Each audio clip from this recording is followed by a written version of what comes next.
¿Cómo están, amigos? Muy buen día, bienvenidos a una nueva entrevista de frente. Ustedes lo saben, no me van a dejar mentir, hoy por hoy el tema del agua ha tomado especial importancia para quienes habitamos aquí en Nuevo León, principalmente en la zona metropolitana de Monterrey. Por eso el día de hoy vamos a estar platicando así de frente con Gerardo Garza González, el director de Agua y Drenaje de Monterrey, a quien damos la más cordial bienvenida. Ingeniero, ¿cómo estás? Qué gusto saludarte. Gracias, Julio César. Buenos días.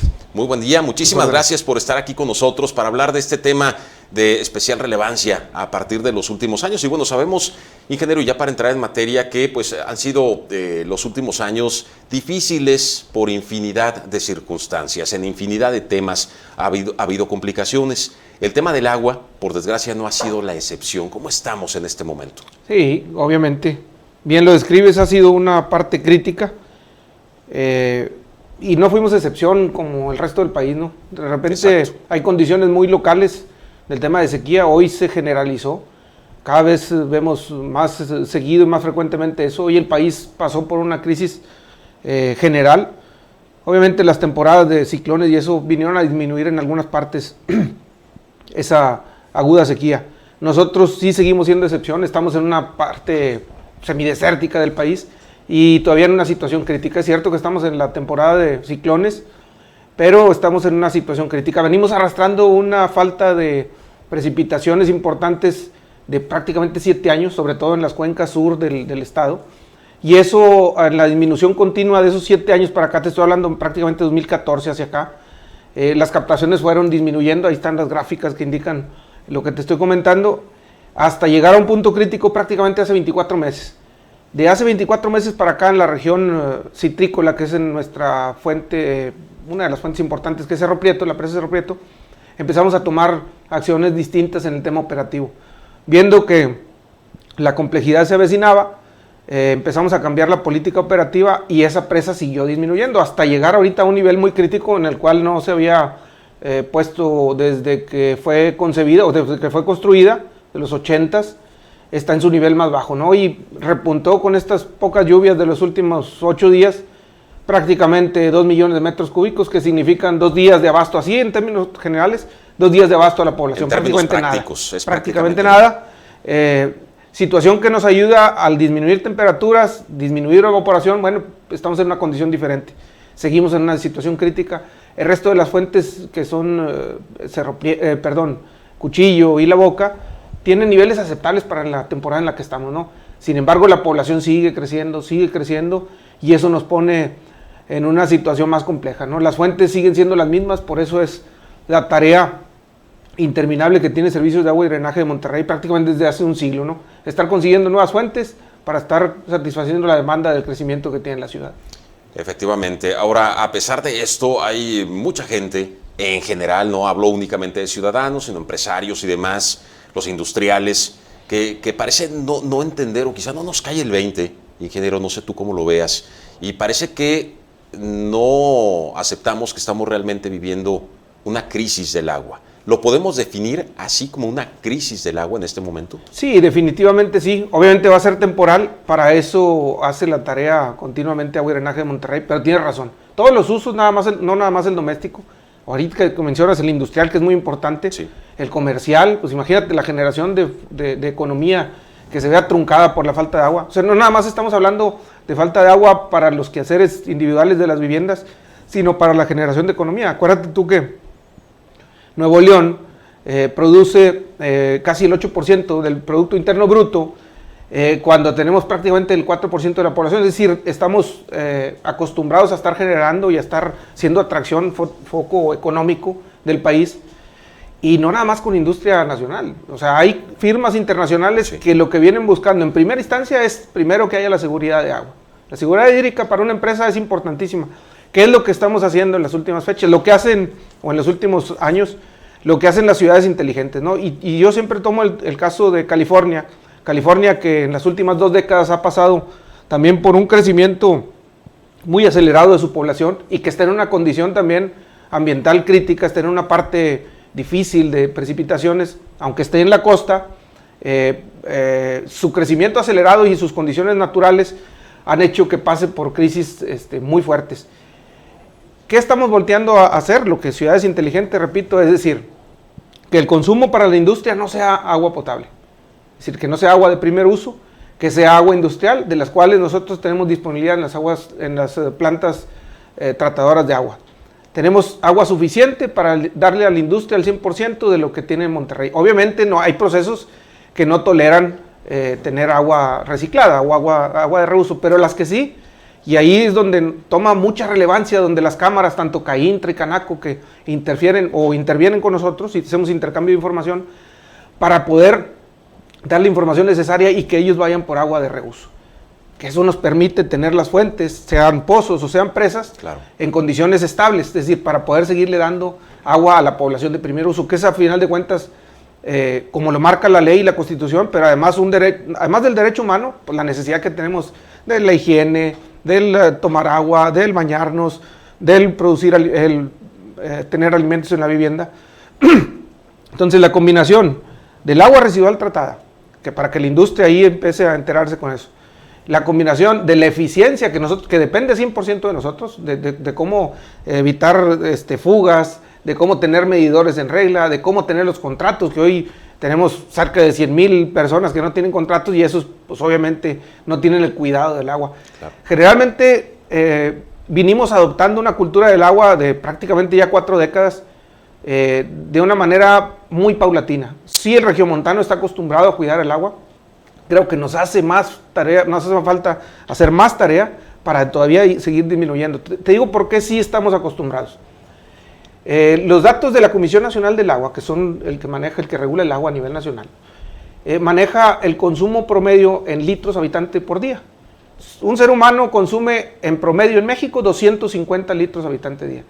Estoy hablando del uso doméstico. En Monterrey o en Nuevo León estamos sobre los 105 litros habitante día, es decir, estamos muy por debajo de la media de lo que el país está consumiendo. Y aún así sigue siendo mucho. ¿Podría reducirse más? Todavía la Organización Mundial de la Salud, que es el que maneja los parámetros para poder tener las necesidades que ahorita mencioné cubiertas para un ser humano, dice entre 50 y 100 litros habitante día. Entonces, en un número aceptable, 80 litros habitante día sería genial para nosotros. Eso estoy hablando de la tarea de la población. La tarea de nosotros como administradores del agua, servicios de agua y drenaje de Monterrey, es lo que te estoy comentando. Subir nuestra eficiencia física, que hoy está nada más en el 70%, es decir, se nos fuga agua en las redes de distribución, nos roban agua en los acueductos, hay gente que no tiene contratos, que nosotros llamamos clandestinos de alguna manera. Entonces, al subir esa eficiencia, obviamente nosotros tenemos más cantidad de agua para más gente. O es decir, hoy lo que tenemos que hacer es el crecimiento de la población, a mayor gente con la misma agua nos tenemos que cubrir. Claro. Obviamente tenemos que seguir la tarea, como te decía, la consecución de fuentes. Está en construcción una nueva fuente alterna, que es una fuente superficial, que es la Presa Libertad. Va a aportar nada más 1,800 litros por segundo. Imagínate si te digo yo que el uso público, los riegos de jardines, municipios y todo lo que para embellecer la ciudad, se lleva más de 1 metro cúbico por segundo o 1,000 litros por segundo. Imagínate que la Presa Libertad fuera construida para eso, se iba a acabar nada más con el uso público prácticamente. Entonces, ¿qué tenemos que hacer también ahí? Repito otra vez, seguir. Y afortunadamente los municipios o los ayuntamientos, los alcaldes, se sumaron muy favorablemente a la tarea desde el año pasado. Con la pandemia sucedieron 2 cosas muy importantes. Cuando anunciamos el tema del incremento del uso doméstico, del agua del uso doméstico por el tema de lavarse las manos, la higiene que hoy la Secretaría de Salud nos sigue conminando a hacer, se nos dispararon prácticamente los consumos entre un 20 y un 25%. Haz de cuenta que entramos en verano, que este es nuestro disparo más o menos típico por el tema de incremento de temperaturas, que para nosotros son los meses sin R, lo que siempre hemos dicho, ¿no? Junio, julio y agosto son para nosotros críticos, desde mayo, ¿no? Y entonces lo que pasó es que desde marzo se incrementó el consumo, como si hubiéramos entrado al verano, y ya se sostuvo con todo invierno. Entonces, eso, combinado a que paramos, o se paró precisamente por la pandemia, o la crisis sanitaria, por la sugerencia de la Secretaría de Salud, la actividad económica. Pararon restaurantes, paró algo de industria, y esas tarifas, que son las que sostienen de alguna manera financieramente a la institución, pues dejaron de ingresar, y se incrementó. Entonces se desbalanceó de una manera muy importante, algo no, pues nunca previsto, se desbalanceó de una manera financiera importante la institución cuando dejó de entrar dinero del comercio y de la industria y se incrementó el doméstico.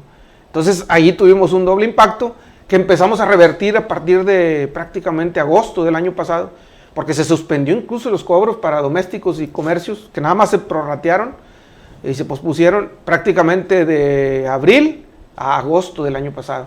Entonces, todas esas condiciones no las teníamos previstas. Empezamos a revertir, obviamente se fue tomando hasta cierto punto una normalidad y empezamos a balancear y a equilibrar de nuevo, pero el consumo se sostuvo, es decir, el consumo todavía lo tenemos incrementado entre ese porcentaje, 25%,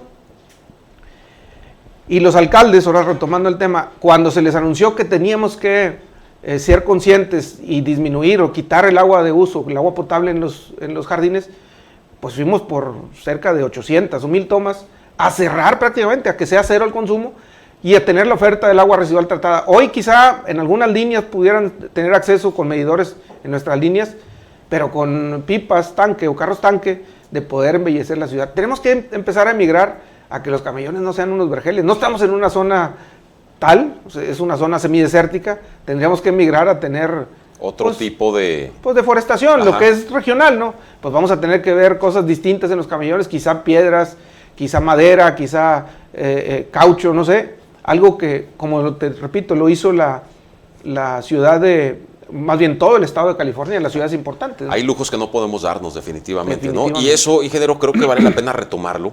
De repente quizá el ciudadano común no nos damos cuenta de ello. O sea, la pandemia también vino y afectó directamente entonces en esta crisis de agua que estamos viviendo actualmente. Sí, totalmente. Suma sí, a esto. Definitivamente, así es.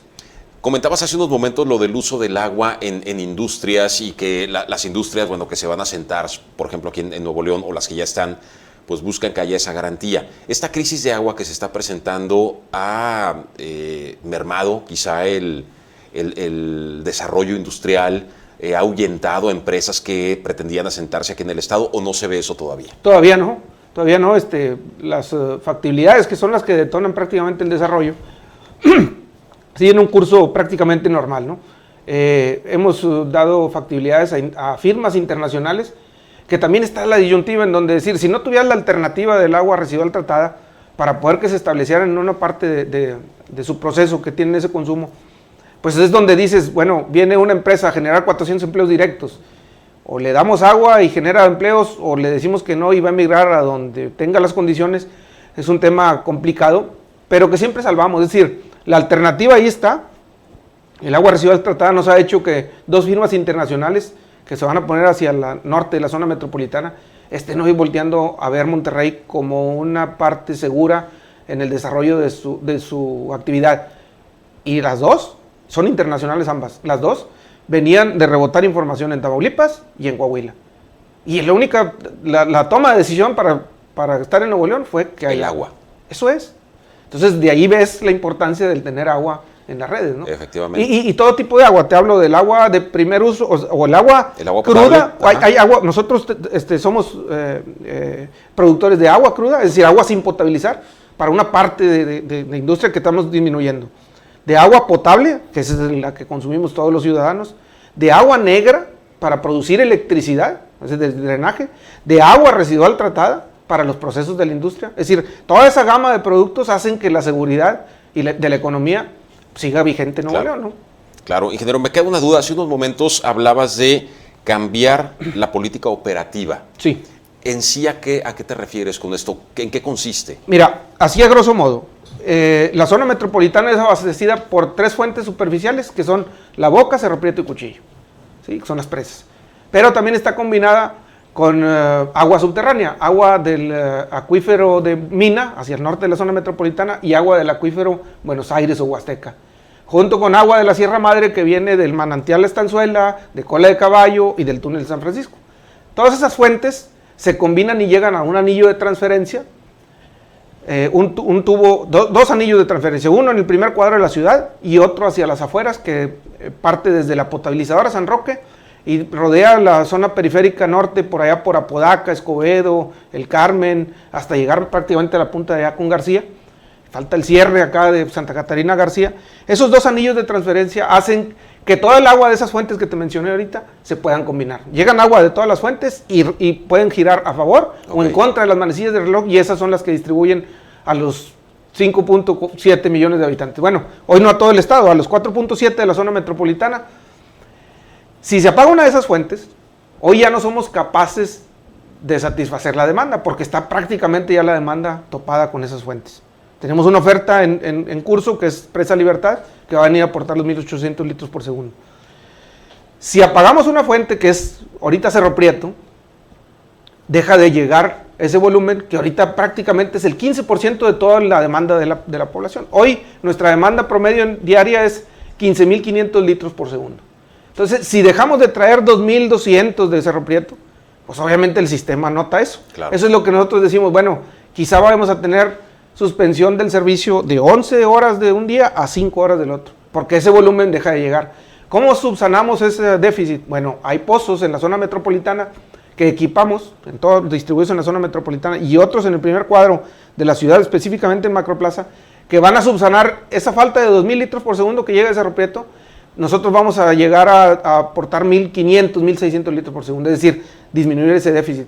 Pero eso es prácticamente emergente, es decir, son acuíferos que no pueden estar explotándose seguido porque se van a desestabilizar. Lo que nosotros llamamos la explotación consciente o ambiental de un acuífero, es decir, el riesgo que tiene un acuífero al ser sobreexplotado es muchísimo y es prácticamente irrevertible. Es decir, si vaciáramos todos esos huecos del acuífero y sobreexplotáramos, tiene riesgo de contaminarse quizá con otro tipo de agua que no tenga calidad potable.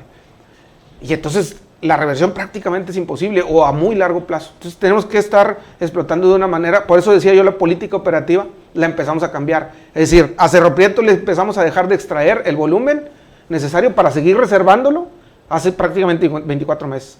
Si no hubiéramos hecho ese cambio, quizás Cerro Prieto ya estuviera agotado. La disminución de presiones en la zona metropolitana, que es un tema de ingeniería y último modelo tecnológico, para poder estabilizar la presión. Antes, ¿qué pasaba? Fíjate. Obviamente bombeamos nosotros y tenemos una capacidad de prácticamente 1.200.000 litros de almacenamiento en nuestros tanques. Se llenan los tanques con bombeo toda la noche y durante el día, pues obviamente a gravedad distribuyen el agua en la zona metropolitana. Pero la naturaleza es la naturaleza, es decir, un tanque en la parte alta y en la parte más baja que distribuye ese tanque con su zona de presión, pues en la parte más cerquita al tanque, en la parte alta tiene menos presión, en la parte baja por física tenemos mucha más presión. Hoy estabilizamos esa presión con válvulas inteligentes, es decir, con válvulas que pueden regular la presión y estabilizarla las 24 horas. Hoy la presión es constante en toda la ciudad. ¿Qué pasaba en las madrugadas? Cuando no hay demanda, la presión aumenta y las fugas que eran quizá un goteo, pues se volvían chorros continuos. Mayúsculas. Entonces hoy estabilizamos la presión de tal suerte que por eso has escuchado, no sé si has escuchado o te haya tocado a ti personalmente, que de repente la gente dice, tengo menos presión en mi casa. Sí. Bueno, esa regulación, esa estabilización, porque la gente decía, oye, me baño yo con la regadera y bien padre porque me caen pues mucha presión. Pues sí, pero la norma dice, no es normal. La norma dice 1,5 kilos de carga en el medidor, que significan que tú tengas 15 metros columna de agua, es decir, que te puedas bañar en una regadera de un segundo piso. Punto, hasta ahí. Lo que estábamos haciendo es que el exceso de presión, que también es energía desperdiciada, pues hacía que te repito, esas fugas, y al abrirte una llave, en lugar de que salieran 20 litros por minuto, pues a lo mejor salían 28, y estamos desperdiciando agua que no es normal, ¿no? Claro. Ahorita mencionabas lo de los cortes. Finalmente y al día de hoy, ¿qué decisión se ha tomado ante la situación que estamos viviendo? ¿Habrá cortes o no habrá cortes programados del servicio de agua potable aquí en la zona metropolitana? Sí, Julio, mira, seguimos manteniendo el programa. Hoy te repito, con lo que prácticamente se incrementaron nuestras presas, nos dio para 15 días de abasto. Es decir, nosotros teníamos anunciado que Cerro Prieto se agote por ahí del 5 o 10 de agosto. A partir de ahí, vamos a empezar a programar cortes, obviamente con antelación, y así como los comunicados que tenemos de agua y drenaje, avisando. Los cortes son, en primera instancia, de 11 de la noche a 5 de la mañana. Es decir, cuando la gente menos necesita el servicio, ¿no? ¿Y eso ayuda realmente? Claro que ayuda. Es volumen que deja de consumirse y tenemos ese volumen almacenado en los tanques que ahorita te comentaba para seguir dándole líquido a la población. Si todo está con un asterisco, ¿no? Si hay un fenómeno meteorológico importante, bueno, pues esa fecha se va a correr. Hoy se corrió prácticamente 10 días. Bueno, pues eso iremos haciéndolo. Se irá haciendo el ajuste.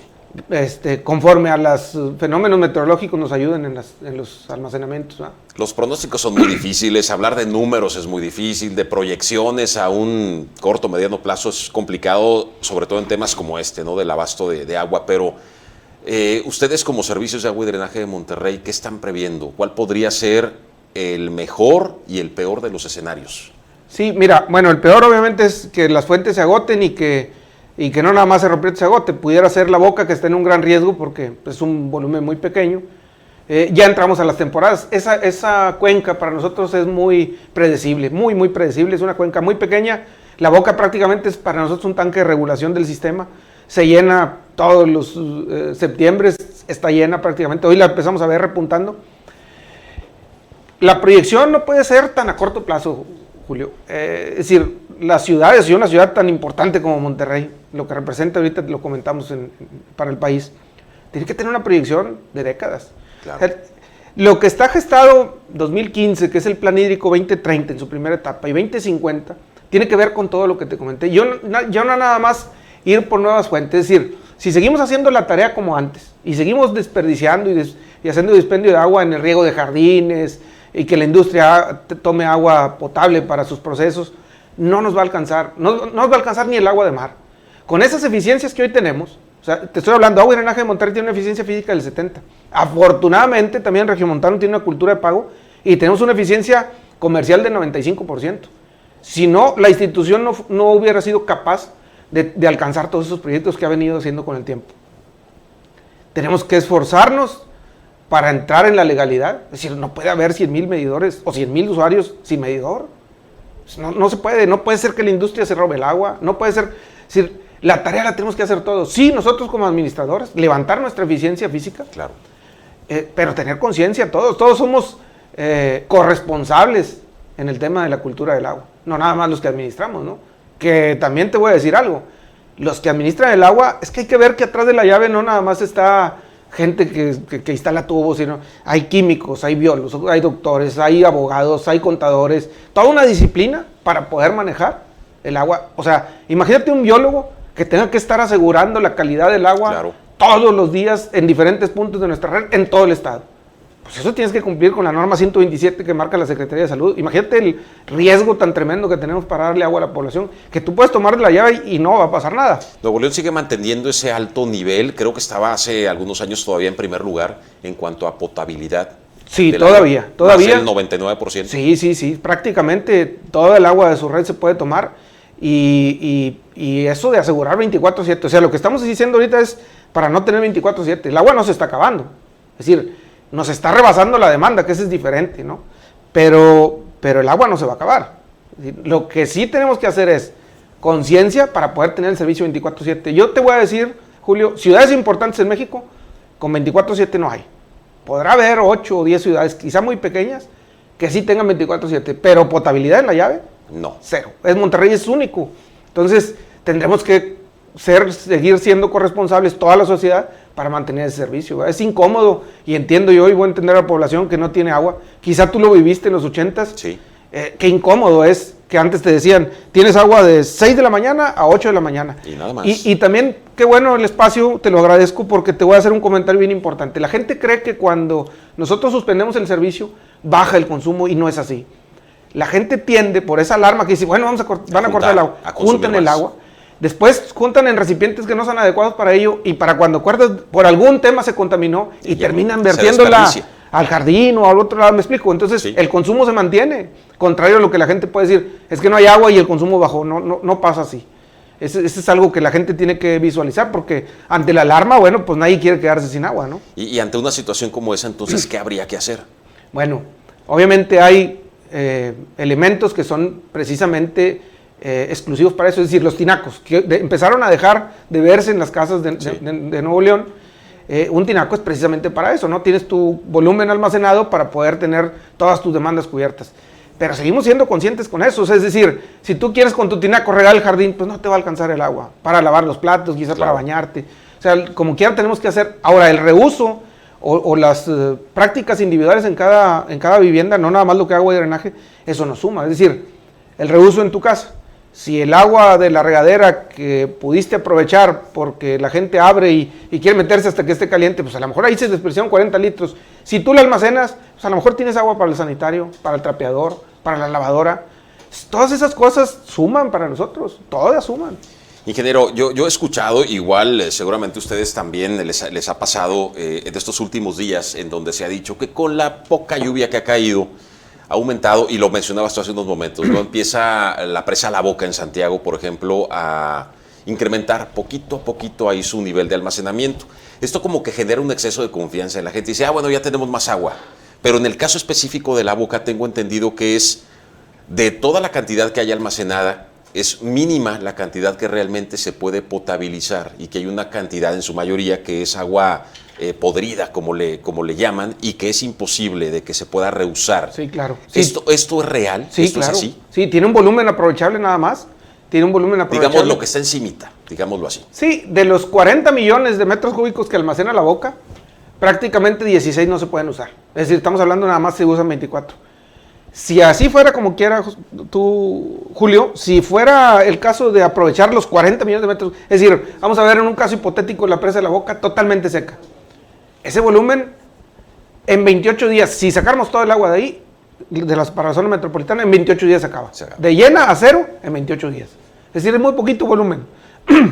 Máxime el que está no utilizable por el tema de asolves, pues mucho menos volumen. Es decir, La Boca prácticamente, si operáramos todo de ahí, si fuera posible así, en 15 días se acaba la presa de La Boca. Pero sí es, perdón, es muy complicado lo que dices tú. Por eso el tema de la cultura del agua, llevarla a donde la han llevado la institución, teniendo agua 24/7 en la llave, es muy complicado. Tú abres la llave a las 2 de la mañana y hay agua, a las 3 de la tarde, a las 10 de la noche, entonces la gente piensa lo que dices tú, y pues no se va a acabar el agua. No, sí se va a acabar. Exacto. En ese momento solemos pensar los ciudadanos que es cuando, y no sé si sea injerencia realmente de Agua y Drenaje de Monterrey, el hecho de las reparaciones en las cortinas de la presa, en las compuertas y demás. Pero en muchas ocasiones pensamos, bueno, quizá entonces es buen momento ahorita, como está la situación, de hacer las reparaciones necesarias. Si llegase algún fenómeno importante que las llene, no andar después teniendo que vaciar por la cuestión de hay que vaciar para hacer reparaciones. Esto lo hemos visto en ocasiones anteriores. ¿Les corresponde a ustedes? ¿Le corresponde a Conagua? ¿A quién le corresponde ver este tipo o prever este tipo de situaciones que son muy señaladas? Sí, el responsable así prácticamente de la operatividad de las cortinas es la Comisión Nacional del Agua. Sin embargo, nosotros gestamos eso. Es decir, previendo entre los consumos y las precipitaciones en coordinación con ellos, lo acabamos de hacer con Cuchillo. Es decir, sí, Cuchillo tuvo una merma para poder hacer una reparación y poder también satisfacer la demanda de las ciudades fronterizas en el Bajo Bravo. Aprovechamos y ya se están reparando la cortina de Cuchillo. Es decir, precisamente previéndolo para que no pase lo que dices tú. La Boca también, a La Boca se le han hecho muchas reparaciones menores, pero que permiten no tener fugas en sus instalaciones, ¿verdad? Sí, es coordinación entre Agua y Drenaje de Monterrey, que nosotros detonamos la necesidad y Conagua atiende la reparación. Desde tu punto de vista, ingeniero, ¿es viable? ¿Sería urgente renegociar este tema del trasvase de agua a Tamaulipas ante una situación como la que estamos viviendo en Nuevo León? Sí, urgente no, Julio, pero sí es viable. O sea, es decir, tenemos que analizar ambas situaciones actuales, tanto lo que hoy tiene Tamaulipas en su distrito de riego, como lo que tiene la zona metropolitana de Monterrey. Como cualquier convenio, acuerdo o trato, puede ser modificable, sin duda tiene áreas de oportunidad, que tendrá que tener como juez o como árbitro a la Comisión Nacional del Agua. Eso es innegable. Sí, el acercamiento entre ambas entidades, Nuevo León y Tamaulipas, como árbitro de la Comisión Nacional del Agua, yo creo que podemos llegar a acuerdos importantes. Sin embargo, no es la solución. La solución son muchísimas cosas de las que hemos estado hablando. Es multifactorial. Totalmente. Una sola acción no nos va a hacer tener la solución total para el tema del agua, ¿no? La construcción de la presa La Libertad ¿Sí es una solución para este tipo de problema? ¿Es un mejoralito, una aspirina? No lo podemos llamar como aspirina. Sí es una solución y otra vez es parte integral. Es parte de. Si hacemos nada más la presa Libertad y no hacemos todo lo demás, tampoco va a funcionar. O sea, pero es sumarle oferta a esa demanda que nos alcanza y alcanza y alcanza. A ver, el crecimiento de nuestra red ronda entre las 45 y 50 mil tomas por año. Es un volumen impresionante de agua. Es decir, ¿por qué? Porque el crecimiento de la misma población más la migración que hoy tenemos por el tema atractivo económico, pues hace que la demanda esté siempre por encima de esa oferta, ¿no? Entonces, tiene que ser integral otra vez. Cuchillo, Libertad, las reparaciones de la boca, el agua residual tratada, el cuidado del agua, todo tiene que ser sumado a un fin, ¿verdad? ¿Cuál sería el principal reto desde tu punto de vista o desafío para la siguiente administración estatal que está ya por entrar en el tema del agua? Pues el seguir sosteniendo la oferta arriba de la demanda, es decir, y tiene que ser tomado de esa manera, con responsabilidad, el tema del acuífero, con responsabilidad, y a veces las decisiones le duelen un poquito al usuario, Julio. Lo que te estoy diciendo es muy serio el tema de los medidores, es decir, tienes que hacer una inversión importante, la gente va a sentir, imagínate tú el agravio que va a querer, que no debiera ser, pero que va a sentir un usuario.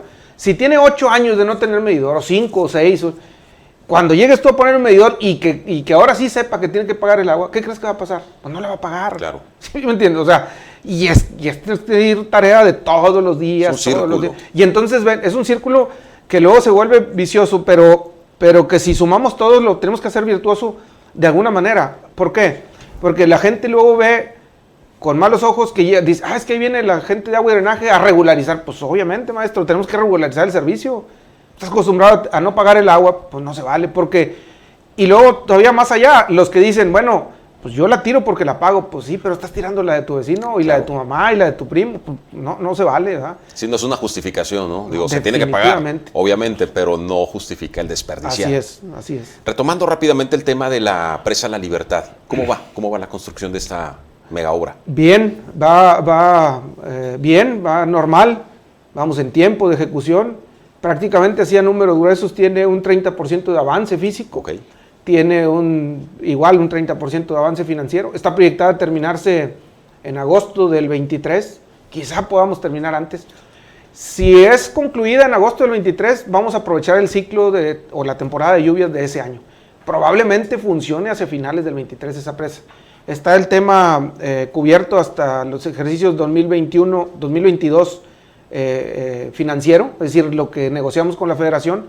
Ya nos dieron recurso federal 19, nos radicaron el 20, ya radicaron el 21, estamos gestionando el 22 para que aparezca en el presupuesto de egresos de la federación para el ejercicio del siguiente año. No lo ejecutaremos nosotros como administración, pero la siguiente administración sí en conjunto con la federación para llevarla a término en el 23. El 23 hay un poquito de erogación, temas periféricos de la presa, pero creo que puede funcionar el 23. Es una presa concebida de las más modernas porque tiene además del abasto para agua potable, o sea, está concebida para 3 usos. El abasto para consumo humano, para la zona metropolitana de Monterrey, el gasto agrícola que tiene hacia aguas abajo para unos derechos de agua que tienen ya ahí históricos, y el gasto ecológico, que es decir, va a permitir el agua que siga corriendo en el río Potosí para permitir la vida y la flora y la fauna del río, ¿no? Entonces sí se tiene proyectado un beneficio con esta presa para la zona metropolitana de Monterrey de manera directa. Así es correcto. Excelente. Ahora, ¿cómo podríamos ver, una vez que esté concluida, que esté en funcionamiento, digámoslo así, no sé si al 100% ya en el 2023, pero cómo podremos ver los ciudadanos los beneficios de esta presa? ¿Cómo los podemos palpar? El no sentir las interrupciones de agua, es decir, ya tienes otro volumen más de oferta, ya estamos cubriendo esa demanda, el no tener esas interrupciones. Es decir, si no sumáramos esa fuente, pero también no sumáramos pozos Macroplaza, los de reserva que tenemos en la área metropolitana, ya la condición fuera hoy otra. Y a pesar de que hoy no está funcionando en Libertad, pero los pozos sí, si no estuviera sumado eso, hoy la condición fuera otra. A ver, rápido te voy a decir, nosotros pasamos de 2015 a hoy de 700 litros por segundo de agua residual tratada que estaban colocados en la industria a 1200 litros por segundo. Es decir, ahí hay 500 litros por segundo que si no los hubiéramos tomado de las plantas tratadoras, los teníamos que haber tomado de las presas, del acuífero, ya se hubiera acabado el agua para los ciudadanos. Un ejemplo muy directo, refinería de Cadereyta, que consumía entre 250 y 300 litros de agua cruda de Cuchillo, es decir, agarraban agua en el acueducto antes de llegar a la potabilizadora, se los cambiamos por agua residual tratada, es decir, ciérrale al agua cruda para que esa llegue a la ciudad, y de las plantas de tratamiento que tenemos muy cerca de la refinería, les repusimos esa agua por agua residual tratada. O sea, todas esas acciones, por eso otra vez insisto mucho en que es muchas decisiones que parecieran menos importantes, la suma de ellas son las que logran la seguridad hídrica en la zona. Además de seguir fortaleciendo la cultura del agua, de terminar un proyecto como el de la presa La Libertad, ¿hacia dónde tendríamos que también encaminar los esfuerzos? ¿Hacia qué otro tipo de proyectos, pensando en un futuro? Se hablaba en la administración anterior de Monterrey 6, por ejemplo, que se desecha, se piensa en la presa Libertad, pero ¿qué tipo de proyectos podrían o tendrían que trabajarse para seguir con el paso de los años garantizando el abasto de agua? Sí, mira, aquí he omitido desde que empecé a hablar la participación bien importante de las ONGs. En el caso de la contraparte, lo que es el Consejo de Nuevo León, que es la contraparte del gobierno, y en el tema del agua es el Fondo del Agua Metropolitano, que hoy es el Fondo del Agua y el Aire Metropolitano de Monterrey, ¿no? AA y AM, FAM. Ellos, en conjunto con Agua y Drenaje de Monterrey, ¿por qué las ONGs? Para que no seamos juez y parte del gobierno y después la sociedad pueda intuir algún mal manejo, lo que tú quieras, ¿no? Algún sesgo, lo que tú quieras.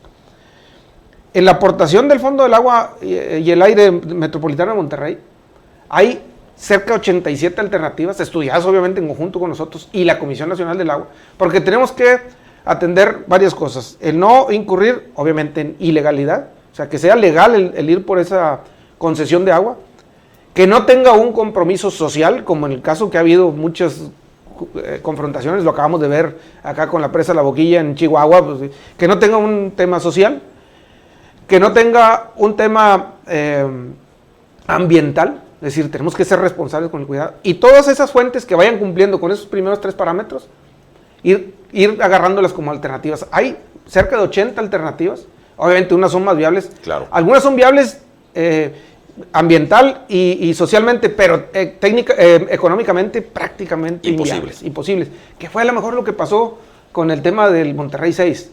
Económicamente no era viable en ese momento para el Estado, pero técnicamente es un buen proyecto. O sea, sonaba bien, técnicamente Exacto. bien, pero económicamente imposible. No era factible. Ahí está la asignación, 15 metros cúbicos por segundo, que creo que es el mayor activo que tiene el Estado, en conjunto con lo que vamos logrando nosotros de disponibilidad en la Conagua. Es decir, para que se geste un proyecto de esa naturaleza, van a pasar entre 4 y 5 años. Prácticamente tenemos que ir por esas concesiones, primero demostrar la legalidad, que no haya esas interferencias sociales como te comenté, y luego que económicamente sea viable en el momento en que se vayan a desarrollar.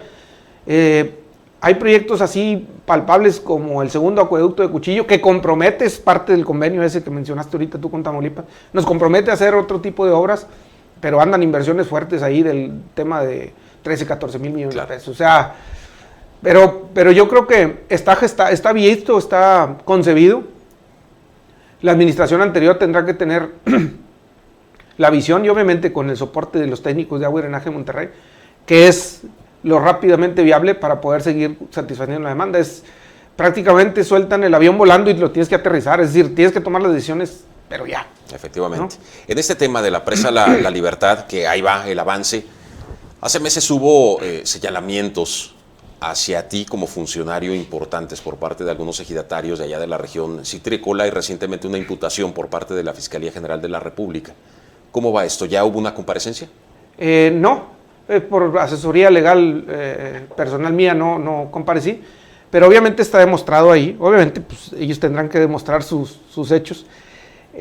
Precisamente argumentan que no tiene nada que ver con la presa. Estamos hablando ya de la cuenca más abajo, que es allá con Cerro Prieto.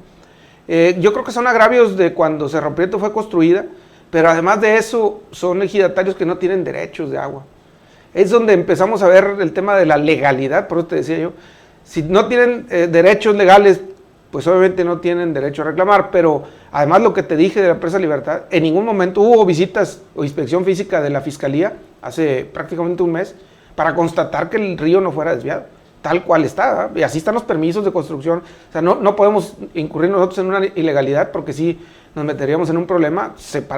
No hay nada, que la obra sigue su curso normal, ¿verdad? No hemos incurrido en ninguna que era la intención de ellos, que se detuviera la obra o parte de la obra. ¿Es correcto? Así es. Y ante esta situación, bueno, hay una recomendación del equipo legal de no acudir a esta comparecencia. ¿Qué viene entonces después de esto? Sí, no, pues tendrán que demostrar y en algún momento compareceré con los hechos que están ahí demostrados, poder solventar esa observación, ¿verdad? Son observaciones menores, no tiene problema eso. Muy bien, ingeniero, ¿algo más que desees agregar? Un llamado para la gente de todo Nuevo León sobre esta situación que estamos viviendo actualmente. Sí, definitivamente sí. Otra vez gracias por el espacio. Sí, definitivamente el llamado es otra vez a que todos seamos corresponsables con el buen uso del agua. Todas esas pequeñas acciones que sabemos hacer y que creo que la sociedad regiomontana tiene en gran parte allí guardada, pues nada más llevarlas a práctica, ¿no? Siempre comento yo en los espacios que el uso y el cuidado de cada ciudadano nos hace perpetuar más la prolongación, o nos perpetúa más la prolongación de nuestras fuentes. Tenemos que cuidar el agua todos los días del año, aún sea invierno, aún esté lloviendo, siempre hay que ser conscientes con el uso del agua. Ingeniero, pues ese es interés particular de este medio de comunicación, mantener vigente este tema del agua, del buen uso del agua, por lo cual te agradecemos infinitamente que hayas durante esta casi una hora, más de 40 minutos, haber platicado con nosotros para poder entender un poco más de cómo está la situación y qué es lo que viene para un corto, mediano y quizá largo plazo para el Estado de Nuevo León. Muchísimas gracias. Gracias a ti, Julio.